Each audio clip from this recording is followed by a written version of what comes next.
Heat capacity से आप क्या समझते हैं, और मोनो एटॉमिक सॉलिड्स की हीट कैपेसिटी को एक्सप्लेन करने में क्लासिकल मैकेनिक्स कैसे फेल होती है, और क्वांटम थ्योरी इसको कैसे एक्सप्लेन करेगी। नमस्ते, मेरा नाम दीपदयाल है और इस लेक्चर में हम इन्हीं प्रश्नों के उत्तर खोजने की कोशिश करेंगे।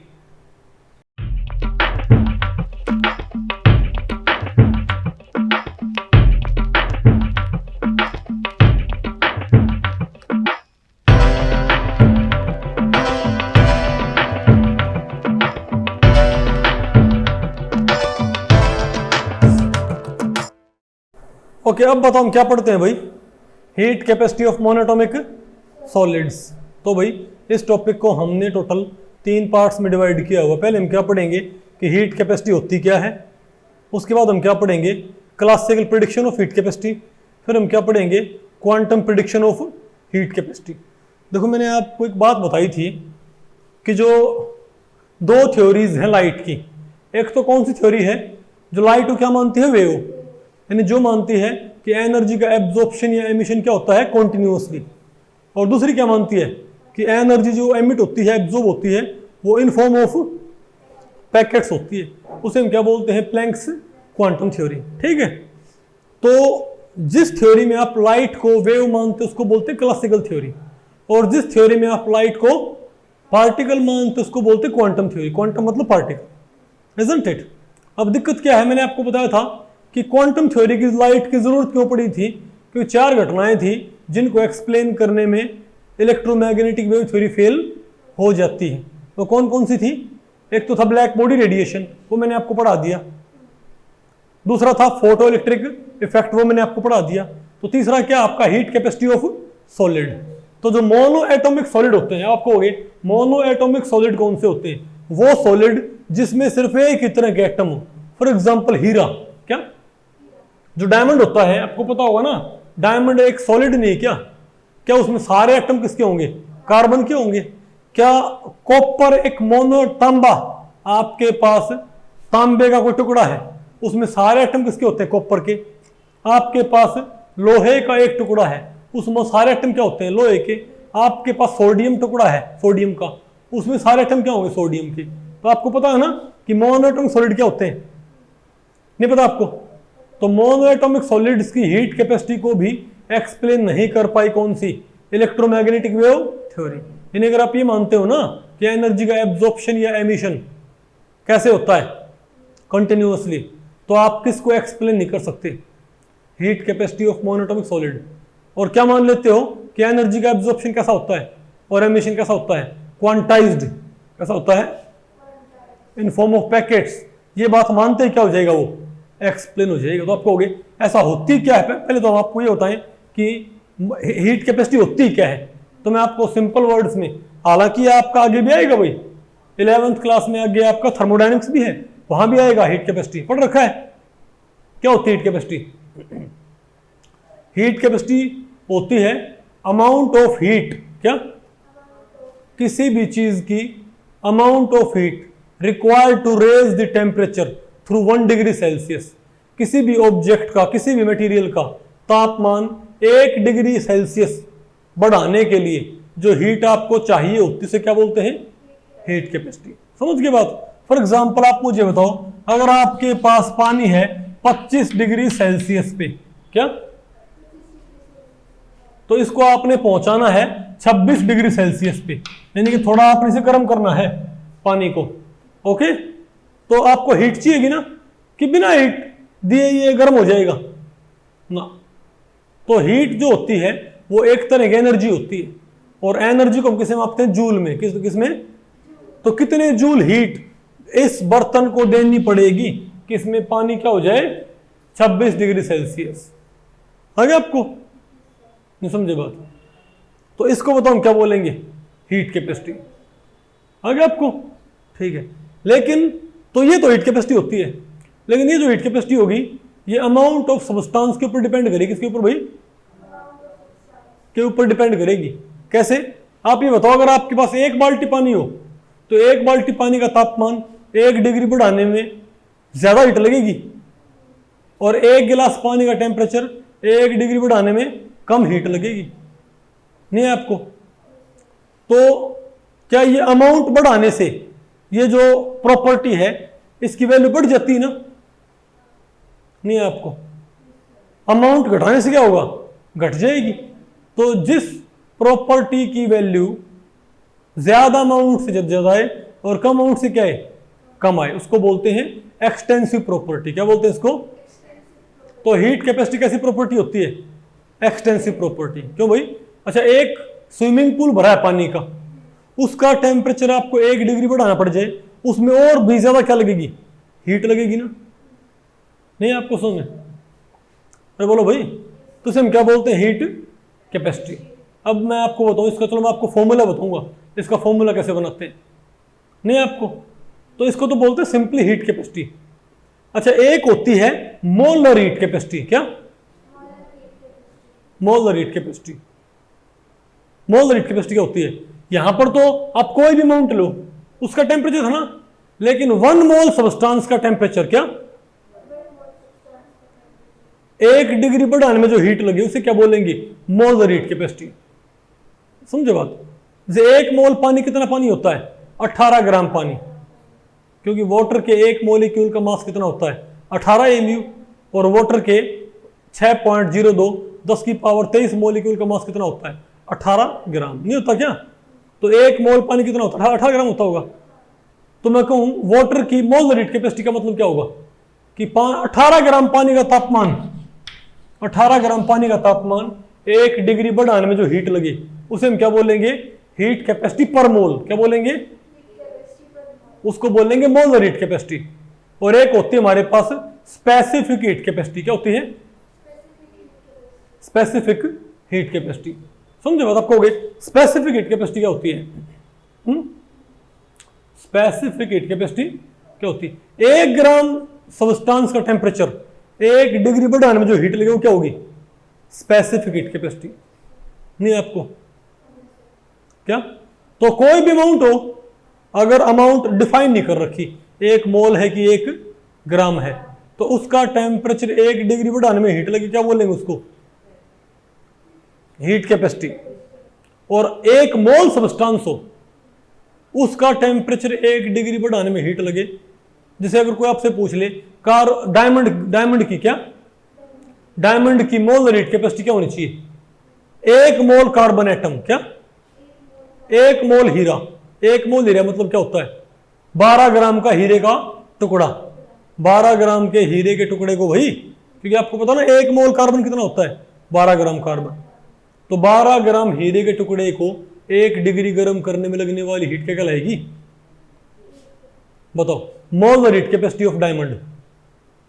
नहीं आपको? और 1 ग्राम, नहीं समझे बात?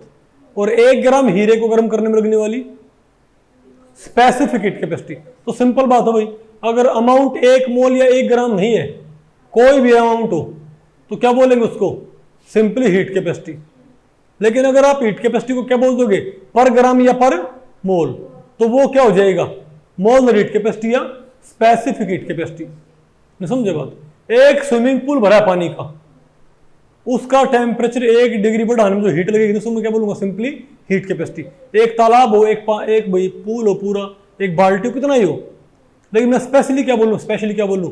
1 ग्राम पानी का टेम्परेचर बढ़ाओ 1 डिग्री, तो उसमें लगने वाली हीट क्या आएगी? वाटर की स्पेसिफिक हीट कैपेसिटी। आगे आपको। और 18 ग्राम पानी का टेम्परेचर 1 डिग्री बढ़ाने में लगने वाली हीट क्या आएगी? Molar heat capacity. आगे आपको ये, अब मैंने आपको क्या बताया था? एक होती है एक्सटेंसिव, एक होती है इंटेंसिव प्रॉपर्टी। क्या? किसी भी एक्सटेंसिव प्रॉपर्टी को आप पर यूनिट कर दियो, क्या कर दियो? तो वो इंटेंसिव बन जाएगी। जैसे आप बताओ मास। क्या भाई? एक एक्सटेंसिव प्रॉपर्टी होती है। क्या होती है मास? एक्सटेंसिव। ये अमाउंट ऑफ सब्सटेंस के ऊपर डिपेंड करती है। समझो कैसे भाई? मैंने क्या बोला अभी? अगर पर यूनिट तो इंटेंसिव बन जाएगी। इंटेंसिव क्या होती है? इंटेंसिव होती है जो नेचर पे डिपेंड करे। किस पे? नेचर पे डिपेंड करे, नेचर ऑफ सब्सटेंस के ऊपर। जैसे मास है, ये एक्सटेंसिव होता है। आपको ऐसे कैसे? आप बताओ, मेरे पास अगर मेरे पास 1 मोल पानी है, नहीं मेरे पास आप ये मानो कि 50 ग्राम पानी है, उसका मास अलग होगा ना। मेरे पास 1 बाल्टी पानी, उसका मास अलग होगा। 2 बाल्टी पानी मास क्या होगा? बढ़ जाएगा ना, 3 बाल्टी पानी मास और बढ़ जाएगा। तो आपको दिख रहा है अमाउंट बढ़ा रहे हैं तो मास क्या होता है, तो मास क्या होता है, एक एक्सटेंसिव प्रॉपर्टी। लेकिन मैं ये कह दूं मास बटे वॉल्यूम, लेकिन जो आपने मास लिया है ना, जो आपने अमाउंट ली है उसकी मास को आप उसके वॉल्यूम से भाग कर दो तो क्या आ जाएगी, डेंसिटी। पता होगा ना आपको, घनत्व डेंसिटी आती है। तो 1 बाल्टी पानी है, दो मेरे पास 3 बाल्टी है, 1 बाल्टी, बड़ी बाल्टी और बड़ी बाल्टी, नहीं आपको, ये 1 बाल्टी है, 2 बाल्टी बराबर है, 3 बाल्टी बराबर है, नहीं आपको, ये भरी है, ये भरी है, तो इसका मास कम होगा, इसका मास ज्यादा, इसका मास क्या और ज्यादा। तो अमाउंट बढ़ने से क्या हो रहा है बताओ, मास बढ़ रहा है, तो हम क्या बोलेंगे, मास क्या होता है, एक्सटेंसिव प्रॉपर्टी। लेकिन अगर मैं इस बाल्टी के मास को इसकी वॉल्यूम से भाग कर दूं तो क्या आएगी, इस पानी की डेंसिटी आएगी ना, और मैं इस पानी की वॉल्यूम मास को इस पानी की वॉल्यूम से भाग कर दूं तो इसका मास ज्यादा है, तो इसकी वॉल्यूम भी तो क्या है, ज्यादा है ना। तो हम क्या बोलेंगे, इतनी वॉल्यूम में इतना मास, एक वॉल्यूम में कितना मास, तो पर यूनिट वॉल्यूम है हमारे पास।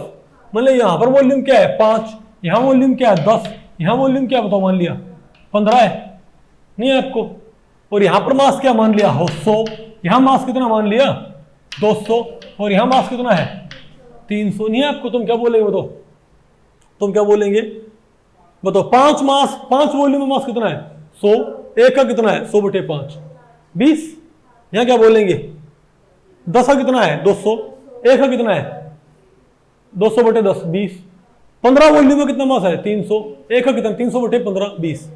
तो जो नंबर सेम है इस बारी, तो अगर मैं इन सभी मासेस को इनकी वॉल्यूम से भाग कर देता हूं तो डेंसिटी आती है। तो वो अमाउंट बढ़ने से बढ़ी कि नहीं बढ़ी, मास तो क्या रहा है 100 200 300, लेकिन डेंसिटी क्या रही है 20 20 और 20। तो जो प्रॉपर्टी अमाउंट बढ़ने से ना बढ़े वो क्या बोलते हैं उसको, इंटेंसिव प्रॉपर्टी। वो नेचर ऑफ द सब्सटेंस बदलेगा जब आप यहां पर पानी की वजह कुछ ऑयल लोगे, कुछ और लोगे, तो तब बदलेगा, उसे क्या बोलेंगे, इंटेंसिव प्रॉपर्टी, नहीं है आपको। तो पर यूनिट करते ही क्या हो जाता है वो, इंटेंसिव प्रॉपर्टी। तो हीट कैपेसिटी क्या होती है, एक्सटेंसिव प्रॉपर्टी होती है ना, हीट कैपेसिटी क्या होती है, एक्सटेंसिव प्रॉपर्टी होती है। लेकिन मैं हीट कैपेसिटी पर मोल कर दूं तो क्या हो जाएगा, इंटेंसिव प्रॉपर्टी। तो मोल और हीट कैपेसिटी क्या होती है, इंटेंसिव। हीट कैपेसिटी क्या एक्सटेंसिव है, लेकिन स्पेसिफिक हीट कैपेसिटी मतलब हीट कैपेसिटी पर ग्राम, यानी स्पेशली क्या देखना हमको कि 1 ग्राम चीज को गर्म करने में कितनी हीट, उसे क्या बोलेंगे, उसकी स्पेसिफिक हीट कैपेसिटी नहीं बोलेंगे क्या, आ गया आपको, ठीक है ओके। तो स्पेसिफिक हीट कैपेसिटी और मोलर हीट कैपेसिटी क्या होती है बताओ, क्या होती है, इंटेंसिव प्रॉपर्टी होती है, नहीं आपको सुन, आसान है मुश्किल है, पक्का। तो अब मैं आपको बताऊंगा कि एक्सपेरिमेंटली जब मोनोएटॉमिक सॉलिड्स की हीट कैपेसिटी निकाली गई, तो सर तो मैं हीट कैपेसिटी का फॉर्मूला बना दूं बड़ी, फॉर्मूला कैसे होता है, बनाओगे फॉर्मूला। एक तो हीट कैपेसिटी होगी, एक क्या होगी, हीट कैपेसिटी पर ग्राम या हीट कैपेसिटी पर मोल। तो पर मोल क्या हो जाएगा, 1 मोल सबस्टांस को 1 डिग्री गर्म करने में लगने वाली हीट, मोलर नहीं सॉरी 1 मोल ऑफ सबस्टांस को, जैसे पानी का मोलर मास क्या होता है 18 ग्राम होता होगा, तो पानी की किसी भी अमाउंट को 1 डिग्री गर्म करने वाली हीट तो क्या होती है, हीट कैपेसिटी। लेकिन पानी के 18 ग्राम पानी को 1 डिग्री गर्म करने में लगने वाली हीट क्या होगी, मोलर हीट कैपेसिटी। और 1 ग्राम पानी को 1 डिग्री गर्म करने में लगने वाली हीट क्या होगी, आगे आपको ये ठीक है। तो आपसे कोई इसका फॉर्मूला बनाएंगे, ओके। तो आप ये बताओ कि मेरे पास कुछ पानी है, मैं फॉर्मूला बना रहा हूं हीट कैपेसिटी का, मेरे पास कुछ पानी है भाई, वो पानी है हमारे पास 25 डिग्री सेल्सियस पे, कितने पे, और उसको मैंने कर दिया 30 डिग्री सेल्सियस कर दिया। मेरे पास कुछ पानी है, उसको मैंने क्या कर दिया, वो 25 पे था 30 पे कर दिया, समझे बात। तो इसमें हीट लगी मेरे पास, मान लिया 1000 जूल, कितनी, मतलब 1000 जूल में हीट देता हूं ना, तो ये 25 डिग्री का पानी कहां पहुंच जाता है, 30 डिग्री सेल्सियस पे। तो हीट कैपेसिटी क्या आएगी बताओ, कैसे निकालोगे। तो क्या ये 1000 जूल हीट कैपेसिटी है, कैसे बेटा, हीट कैपेसिटी क्या होती है, 1 डिग्री बढ़ाने में लगने वाली हीट, ये 1000 जूल क्या लगी है, ये तो 5 डिग्री बड़ा मीटर लगी है, तो 1 डिग्री में क्या लगी है, कैसे पता करोगे, हाउ हाउ हाउ, क्या, वेरी गुड। तो आप क्या बोलोगे, आप कहोगे 5 डिग्री टेम्परेचर बढ़ाने में हीट लगती है 1000 जूल, 1 डिग्री बढ़ाने में कितनी हीट लगेगी, ये आएगा फॉर्मूला हीट कैपेसिटी का। तो 1000 जूल बटे 5 डिग्री सेल्सियस, ये क्या है बताओ, 200 जूल क्या है हीट कैपेसिटी, नहीं आपको सुन, 200 क्या आएगा हमारे पास हीट कैपेसिटी आएगी, क्योंकि 1 डिग्री बढ़ाने में तो 200 हीट लगी है, नहीं आपको समझ। तो अब ये तो क्या है, हीट सप्लाइड, ये तो क्या है, हीट एब्जॉर्ब्ड। तो इसको मैं, तो हीट कैपेसिटी को मैं, तो ये हीट कैपेसिटी है कि नहीं है, तो 200 क्या आएगी मेरे पास हीट कैपेसिटी आएगी ना, तो 1000 जूल बटे 5 डिग्री सेल्सियस, तो ये एक हीट कैपेसिटी है। अब इसका जनरल फॉर्मूला क्या हो जाएगा, इसको लिख दो सी, इसे क्या लिख दो, सी लिख दो। तो हीट कैपेसिटी कैसे निकलती है, ये सी मान लो, इसको मान लिया। 1000 जूल क्या मान लो, हीट एब्जॉर्ब्ड, क्या मान लो इसको, और नीचे क्या है, टेम्परेचर नहीं है कि चेंज इन टेम्परेचर है, 25 से 30 चेंज इन टेम्परेचर है। तो ये क्या मान लो T2, ये क्या मान लो T1, बढ़ा हुआ टेम्परेचर T2, घटा हुआ T1, तो इसको बोलो delta T, change in temperature. तो इसको मैं क्या 5 को मैं 30 माइनस 25 डिग्री सेल्सियस भी तो लिख सकता हूं। तो ये क्या T2, ये क्या T1, तो क्या मेरे पास T2 माइनस T1 यानी कि डेल्टा। तो हीट कैपेसिटी का फॉर्मूला क्या होता है मेरे पास, C is equal to Q by delta T, जितनी हीट एब्जॉर्ब हुई है उसको भाग कर दो चेंज इन टेम्परेचर से। नहीं है आपको, अगर 300 जूल हीट दी और टेम्परेचर हो गया 25 से 50, तो क्या करोगे आप, 300 जूल तो ऊपर लिखो और 25 से 25 का डिफरेंस है ना, उससे भाग कर दो। नहीं है आपको, तो ये किसका फॉर्मूला आ गया मेरे पास, हीट कैपेसिटी का। नहीं है आपको, तो सी क्या होता है हमारे पास बताओ, Q बाई डेल्टा T नहीं होता क्या, डेल्टा होता है चेंज इन टेम्परेचर। ओके, अब आप मुझे बताओगे भाई कि, अब आप मुझे एक बात बताओगे, अगर ये Q तो हीट सप्लाइड है ना, अगर ये थोड़ी हो तो क्या हो, ये थोड़ी सी हीट हो तो टेम्परेचर में चेंज भी क्या आएगा, बहुत थोड़ा आएगा ना। तो ये Q की बजाय थोड़ी हीट को हम क्या बोल देते हैं, DQ, क्या बोल देते हैं, D का मतलब स्मॉल होता है, क्या होता है D का मतलब यहाँ पर। तो अगर थोड़ी हीट देंगे हम तो चेंज इन टेम्परेचर भी क्या आएगा, बहुत थोड़ा आएगा ना, तो क्या आएगा, DT आएगा। तो ये फॉर्मूला किसका है मेरे पास, तो हम क्या बोलेंगे, heat absorbed by change in temperature. तो DQ/DT क्या फॉर्मूला है मेरे पास इसका, हीट कैपेसिटी का। अब मैं आपको बताऊं, ये हीट कैपेसिटी तो 2 तरह की होती है। अब एक तो आप हीट दे सकते हो, एक तो जब आप सिस्टम को हीट सप्लाई करो ना तो उसकी वॉल्यूम ना बढ़े, और एक आप उसको हीट सप्लाई करो उसकी वॉल्यूम क्या हो, बढ़ जाए। आप ये मान लो, नहीं समझे बात, अगर उसकी वॉल्यूम ना बढ़े ना, जैसे आप प्रेशर कुकर में जब हीट देते हो तो उसकी सीटी को वेल्ड कर दो एक तरह से, तो आप हीट दोगे तो वॉल्यूम बढ़ेगी उसके अंदर, क्या कुछ नहीं, कुकर में वॉल्यूम क्या फिक्स नहीं हुई क्या, तो वहां पर जो भी हीट एब्जॉर्ब करेगा ना कुकर के अंदर मटेरियल जो भी हीट एब्जॉर्ब करेगा वो कांस्टेंट वॉल्यूम पे ही करेगा। नहीं है आपको, जैसे आप बताओ, आप लोहे के किसी टुकड़े को, अब क्योंकि हम बात कर रहे हैं सॉलिड की, किसकी बात कर रहे हैं हम, तो आप जब उन्हें गर्म करते हो तो उनकी वॉल्यूम बढ़ती है क्या, थोड़ी सी बढ़ती है। आपको पता ना सॉलिड क्या होते हैं, गर्मी पाके थोड़ा बहुत फैलते हैं, लेकिन ना के बराबर होता, क्या होता है वो ना के। तो हम क्या मान सकते हैं कि हीट देने पर सॉलिड की वॉल्यूम चेंज नहीं होती। तो इसको हम क्या इसको बोलेंगे CV, क्या बोलेंगे इसको, मतलब ये सारी बात किस पे हो रही है, कांस्टेंट वॉल्यूम पे। नहीं आपको, सॉलिड्स को गर्म करने पर उनकी वॉल्यूम नहीं बढ़ती, ना के बराबर बढ़ती है। आ गया आपको, तो अगर फॉर्मूला हमारे पास हीट कैपेसिटी का। गया अब आपको इसमें होता क्या है, ऐसा इसमें ऐसा होता क्या है, अब मैं आपको बताऊंगा एक्सपेरिमेंटल हीट कैपेसिटी का पैटर्न क्या होता है।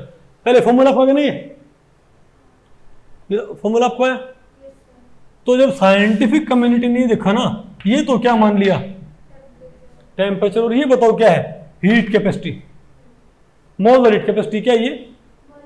1 मोल सबस्टांस की हीट कैपेसिटी। आप समझ गए बात? मतलब 1 मोल सबस्टांस को, जैसे डायमंड है, क्या है, तो 12 ग्राम हीरे को गर्म करने में कितनी हीट लगती है, ये चेक किया गया।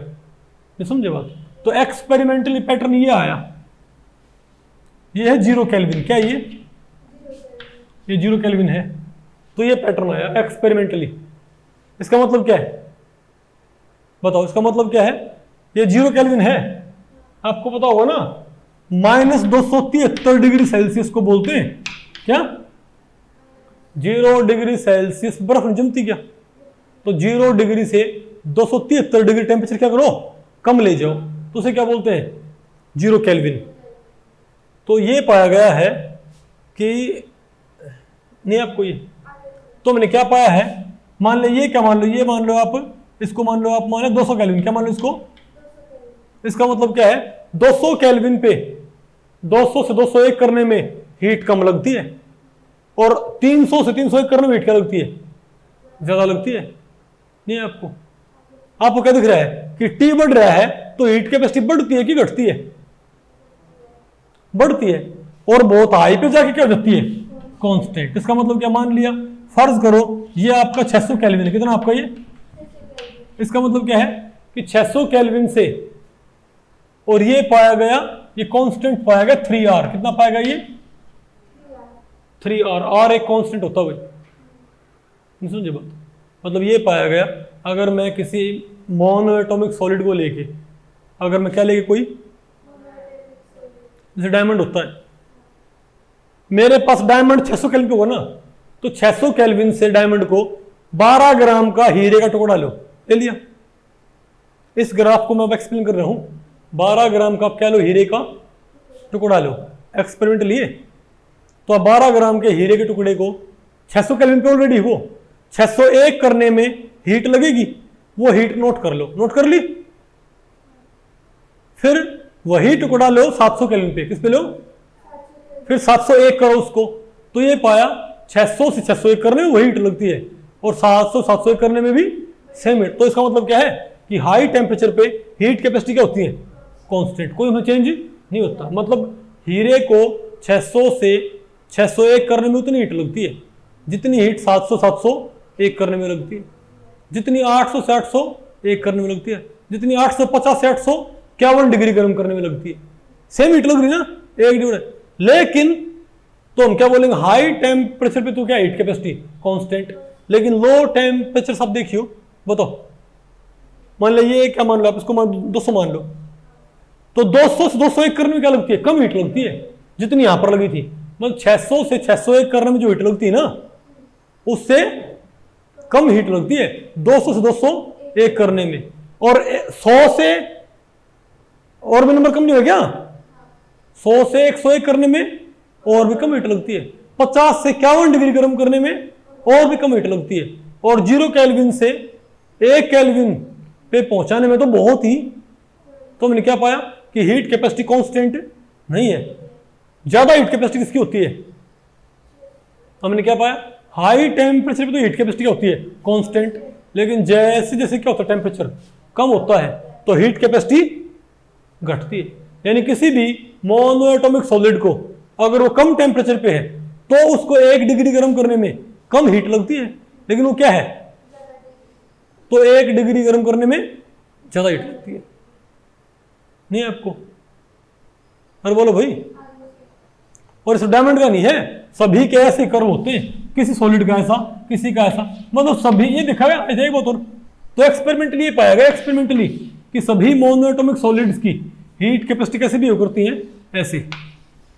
नहीं आपको, मतलब बहुत हाई पे तो सबकी क्या होती है, कांस्टेंट, और बराबर होती है। इसको ये 3R होता है, कितना होता है, 3R एक नंबर होता है, कांस्टेंट होता है। तो हाई टेम्परेचर पे तो सबकी हीट कैपेसिटी क्या होती है, 3R होती है। यानी डायमंड हो, उसको भी बहुत हाइट, डायमंड है 600 केल्विन पे, उसको भी 1 डिग्री गर्म करने में क्या लगेगी, 3R हीट। और डायमंड जो कुछ और मेटल हो, को तांबा हो, तांबे को भी 1 डिग्री गर्म करने में क्या लगेगी, 3R हीट लग रही है। और तो आपको पहले पड़ेगी, उसमें कोई दिक्कत है नहीं, नहीं आपको। असली बात कहां पर बताओ भाई? लो टेम्परेचर पर। तुमने क्या पाया कि लो टेम्परेचर पर इनको 1 डिग्री गर्म करने में क्या लगती है? ये कुछ ऐसा है, कुछ ऐसा है जिसे आप, साइंस आपको पहले पढ़ रही है, उसी चीज को 400 से 401 गर्म करने में ज्यादा हीट लगती है। उसी को 200, अगर वो 200 पे शुरुआत में, तो 201 करने में क्या लगती है? कम गर्मी देनी पड़ेगी उसको, उसमें कम चल जाएगा। तो तुमने क्या देखा कि लो टेम्परेचर पर थोड़ी सी हीट देती टेम्परेचर खूब बढ़ता है। यानी थोड़ा ही हीट क्या करेगा? टेम्परेचर को बढ़ा देगा। लेकिन ऊपर क्या होता है? ज्यादा हीट देने पर क्या होता है? टेम्परेचर बढ़ता है। नहीं आपको साइंस नहीं देखा बेटा? पक्का पहले पड़ गया? तो इसको बोलते हैं हीट कैपेसिटी। क्या बोलते हैं इसको?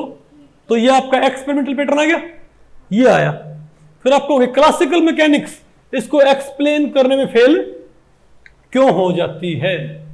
क्लासिकल मैकेनिक्स इसको एक्सप्लेन करने में फेल क्यों हो जाती है? तो क्लासिकल मैकेनिक्स ने पता क्या प्रेडिक्शन की? क्लासिकल मैकेनिक्स ने क्या प्रेडिक्शन की है कि जब आप किसी मोनो एटॉमिक सॉलिड को गर्म करते हो, हीट देते हो, क्या तो जो पार्टिकल है वो एनर्जी, हीट एनर्जी एब्जॉर्ब कर लेंगे ना, और टेम्परेचर को इंक्रीज करेंगे। ये तो तरीका है, इजंट इट? लेकिन क्लासिकल थ्योरी क्या मानती है कि एनर्जी का एब्जॉर्प्शन एमिशन कैसा होता है? कॉन्टिन्यूअस। समझे बात? अब पहले बताओ हीट कैपेसिटी होती क्या है? फॉर्मूला क्या था इसका? D Q by D T. क्या होती है? D Q by D T होती है। नहीं है आपको?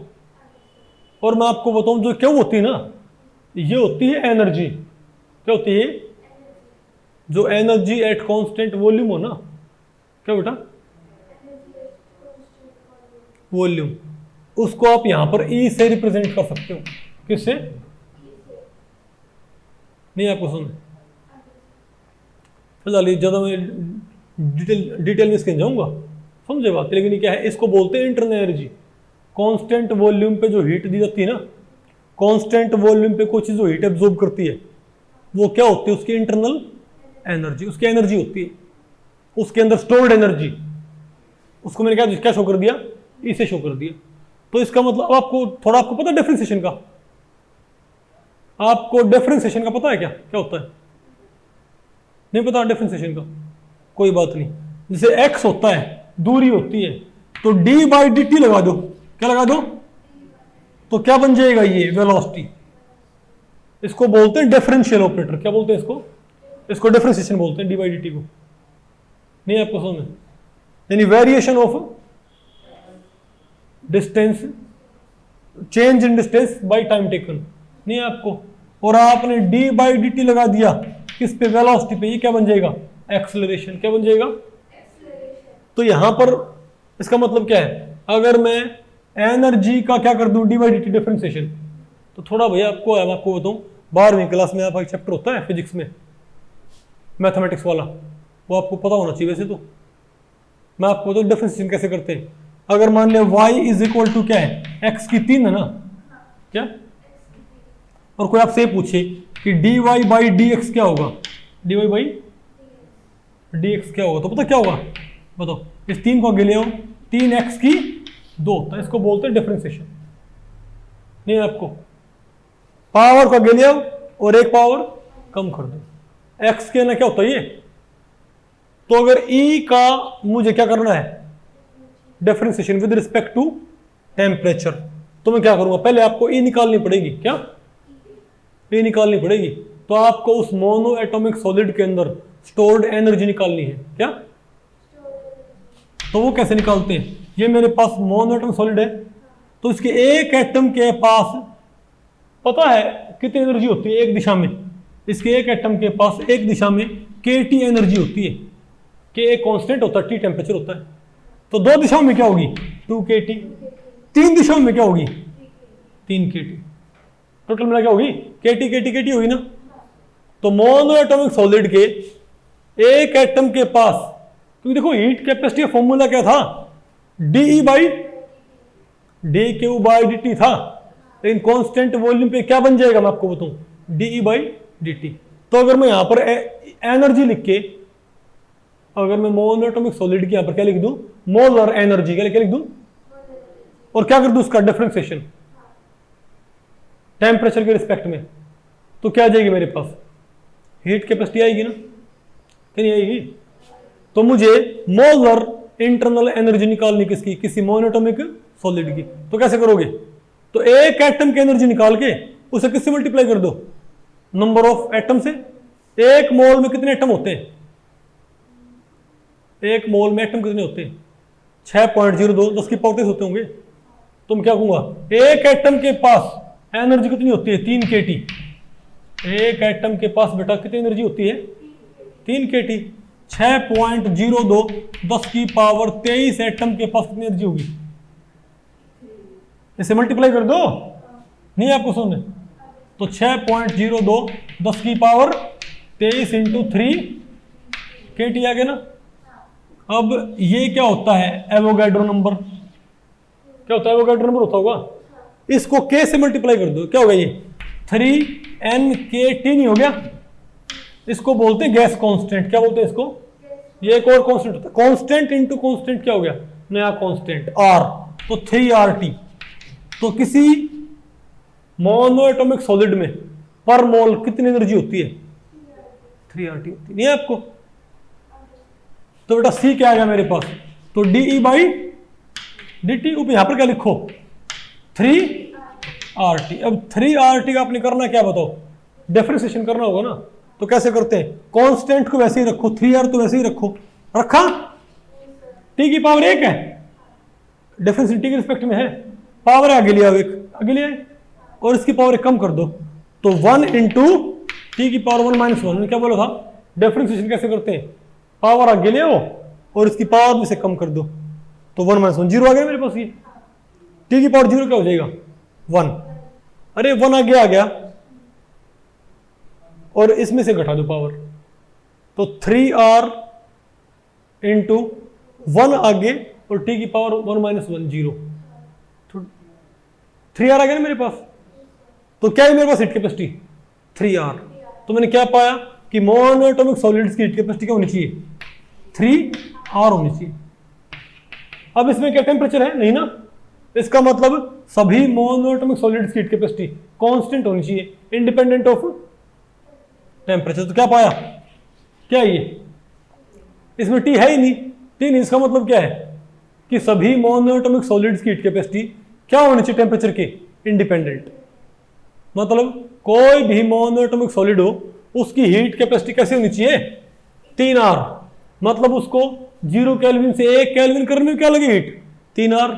2 केल्विन से 3 केल्विन करने में 3R। 400 से 400 1 करने में 3R। 500 से 500 1 करने में 3R। उसमें हीट कितनी लगनी चाहिए, हमेशा 3R। तो एक्सपेक्टेड ग्राफ क्या है, तो क्लासिकल थ्योरी की प्रेडिक्शन क्या बताओ, ये है ना बेटा 3R। कितनी है, 1R 2R 3R। ये तो क्या कहती है कि सभी सॉलिड्स का हीट कैपेसिटी कैसा होना चाहिए, ऐसा। मतलब डायमंड हो, सोडियम हो, बोलो भाई, डायमंड हो, सोडियम हो, आयरन हो, तांबा हो, कुछ भी लो भाई, और किसी भी टेम्परेचर पे लो, सबको 1 डिग्री गर्म करने में कितनी हीट लगनी चाहिए, 3R। लेकिन एक्चुअल में क्या मिला पैटर्न, ऐसा। तो ये तो कहता है कि हीट कैपेसिटी क्या होनी चाहिए, इंडिपेंडेंट होनी चाहिए, है ना, और कितनी होनी चाहिए, 3R। लेकिन एक्चुअल में क्या होता है, T घटता है तो हीट कैपेसिटी क्या होती है, यानी लोअर टेम्परेचर पे अगर ऑब्जेक्ट है उसको गर्म करने में कम हीट लगती है, और हाई पे है तो गर्म करने में ज्यादा हीट लगती है, इजंट इट। तो क्लासिकल थ्योरी किसको मैच कर पा रही है, नहीं ना। तो फिर हमारे पास आई क्वांटम थ्योरी। क्या है हमारे पास, क्वांटम थ्योरी। थोड़ा आपको पहले पढ़ रही, देखो मैंने आपको समझने ट्राई किया कि भाई, क्योंकि कई सारी बातें यहाँ पर आपको आगे पढ़ाई जाएगी बहुत अच्छे से डिटेल्ड थर्मोडायनेमिक्स में, ओके। फिर मैंने आपको एक आइडिया देने की ट्राई की है। हाँ बेटा नितिका, कुछ पहले पढ़ा ना, पल्ले पढ़े मुझे बताओ भाई, समझ आपको हीट कैपेसिटी क्या होती है। तो एक्सपेरिमेंटल पैटर्न क्या होता है कि हीट कैपेसिटी हाई टेम्परेचर पे क्या होती है, 3R। लेकिन लो पे क्या होती है, घटती घटती और 0 हो जाएंगी, 0 केल्विन पे। प्रिडिक्शन क्या थी कि 3R होनी चाहिए थी, लेकिन क्वांटम मैकेनिकली जब में ये देखा गया ना अब, तो लोगों ने सोचा कि क्यों ना हम क्या मान ले कि एनर्जी का एब्जॉर्प्शन या एमिशन कैसा है, डिसकंटिन्यूअस। हम क्या मान ले, एनर्जी का एब्जॉर्प्शन या एमिशन कैसा होता है, डिसकंटिन्यूअस, फॉर्म ऑफ पैकेट होता है। ये बात मान के जब उन्होंने एक और फॉर्मूला बनाया किसका, हीट कैपेसिटी, जैसे यहां पर ये भी है ना, ये फॉर्मूला हीट कैपेसिटी किसने दिया है, क्लासिकल ने। तो वैसे क्वांटम ने क्या, इसमें टेम्परेचर नहीं है ना, तो इंडिपेंडेंट होगा। लेकिन जब किसने फॉर्मूला दिया, क्वांटम थ्योरी ने फॉर्मूला दिया ना हीट कैपेसिटी का, उसमें टेम्परेचर था। तो इसका मतलब क्या है, क्वांटम थ्योरी के अकॉर्डिंग हीट कैपेसिटी टेम्परेचर पर डिपेंड करेगी, और करती भी है ना। और जब इसको प्लॉट किया गया, जब इसमें क्या किया, जब क्वांटम एक्सप्रेशन में टी को घटाते गए तो ये सी भी क्या हो गया, घटता आ गया। तो ये कर्व किसने दिया, क्लासिकल थ्योरी ने। और ये कर्व मान्य किसने दिया, बोलो भाई। तो क्लासिकल थ्योरी ने मान के कि हीट का एब्जॉर्प्शन या एमिशन क्या होता है, कॉन्टिन्यूअस। क्लासिकल थ्योरी ने मान के कि हीट का एब्जॉर्प्शन या एमिशन क्या होता है, कॉन्टिन्यूअस होता है। Sorry, energy absorption emission continuous होता है। फॉर्मूला दिया ये, इससे मैच नहीं किया ना, एक्सपेरिमेंटल फॉर्मूला, एक्सपेरिमेंटल करो। और ये क्या है, ये किसने दिया, क्वांटम ने। तो कौन सा मैच किया है, बात आपको पहले पड़ेगी। तुम क्या कहेंगे, तो क्वांटम थ्योरी हीट कैपेसिटी का जो कर्व है ना उसको भी एक्सप्लेन कर सकती है। नहीं, आपको क्लासिकल थ्योरी को एक्सप्लेन करने में क्या होगी, फेल होगी। आसान है कि मुश्किल है, देखो कुछ ना पल्ले पड़े, मुझे पता है भाई, आप एकदम से भाई 10वीं क्लास तो और भी पता नहीं क्या महाभारत कर रहे हैं, सीबीएसई वगैरह वाले सिलेबस को कम करते जा रहे हैं, इजंट इट। बच्चों को चीज़ें समझ में नहीं आती फिर, ठीक है। तो इसलिए मुझे आपको एक ही बात आपको बतानी पड़ती है, बहुत डिटेल्ड, आपके लेवल तक आगे आपको ये, ठीक है। आपको इसका भाई फिर फॉर्मूले आपको पढ़ने की जरूरत नहीं है, वो हम पढ़ाते, जब हम पढ़ाते हैं बड़े बच्चों को, जब हम पढ़ाते हैं एमएससी वाले बच्चों को या बीएससी वाले बच्चों को, उनको पढ़ाते हैं ना भाई, तब इसको हम ये फॉर्मूले भी सारे टैकल करते हैं।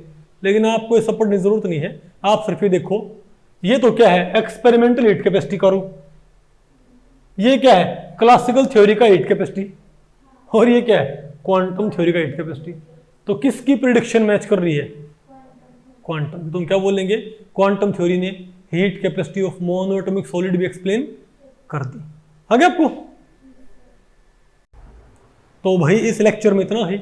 अगर इस लेक्चर के बारे में आपके कुछ प्रश्न या सुझाव हैं तो आप मुझे नीचे कमेंट सेक्शन में पूछ सकते हैं, मैं उनके उत्तर देने की पूरी कोशिश करूंगा। तो भी ठीक है, मिलते हैं अगले लेक्चर में, तब तक के लिए नमस्ते।